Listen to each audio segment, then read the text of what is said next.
भारतीय गावात लाल धोतर घातलेला हिंदूंचा एक गट युद्धासाठी तयार झाला. दुष्ट राक्षसी राजा कालासुर याने त्यांच्या घराचा नाश करण्याची धमकी दिली. या योद्ध्यांकडे हिंदू देवतांनी दिलेली जादुई शक्ती होती. अर्जुन भगवान विष्णूच्या सामर्थ्याने एक मंत्रमुग्ध गदा घेऊन आला.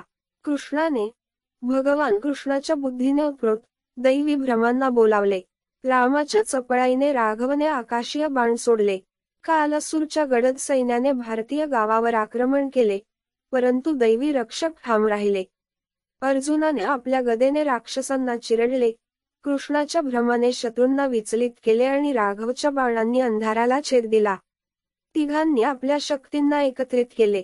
लढाई सुरूच होती. दैवी संरक्षक विश्वास आणि दैवी शक्तींनी शूरपणे लढले. काळासुराचा अंधार नाहीसा झाला. अंतिम संघर्षात तिघांनी एकत्रित हल्ला केला.